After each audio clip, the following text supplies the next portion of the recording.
What's up, everyone? This is Aaron with Backstep Outdoors.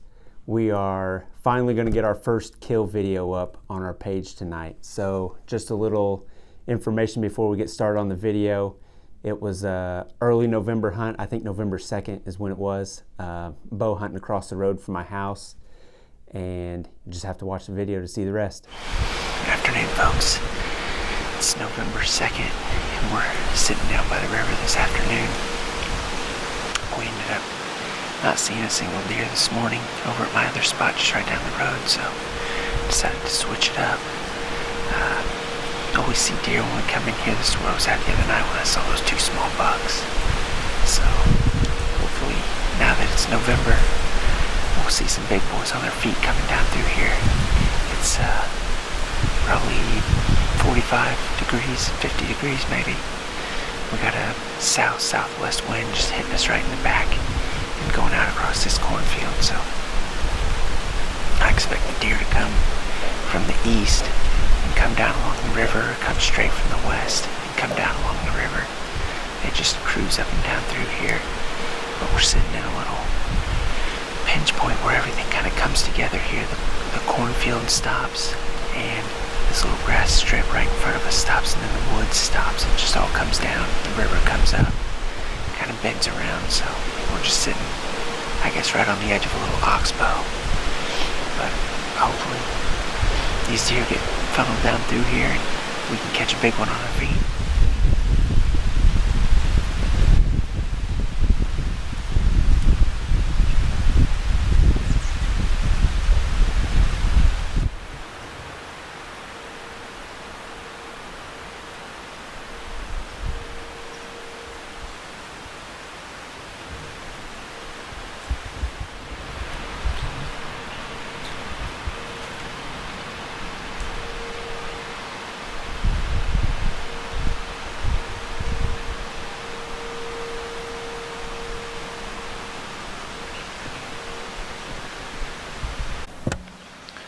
Folks, we got about an hour left of light here.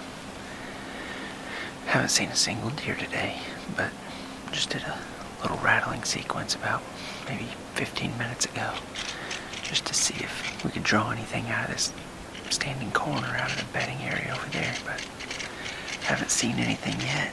Deer movement's just been real slow today in this area. I've sat in a couple really good spots and haven't seen anything, so not sure if it's just this big corn field standing up still or what the deal is, but I talked to the landowner earlier this afternoon and he said that the farmers are going to try to get to it this week, so if that's the case, that would be really great for the second week of November. So all we can do is keep our fingers crossed and hope and pray.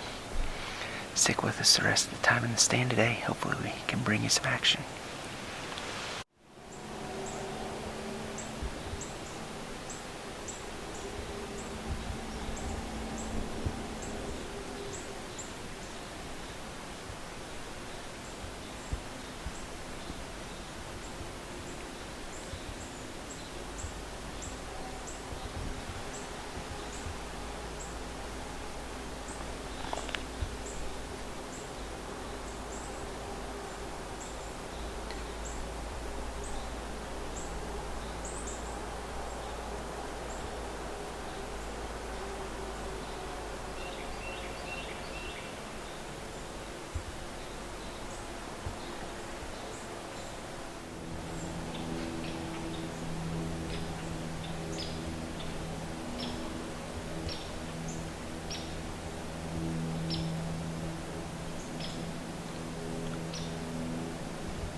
hours were spooky, spooky, spooky.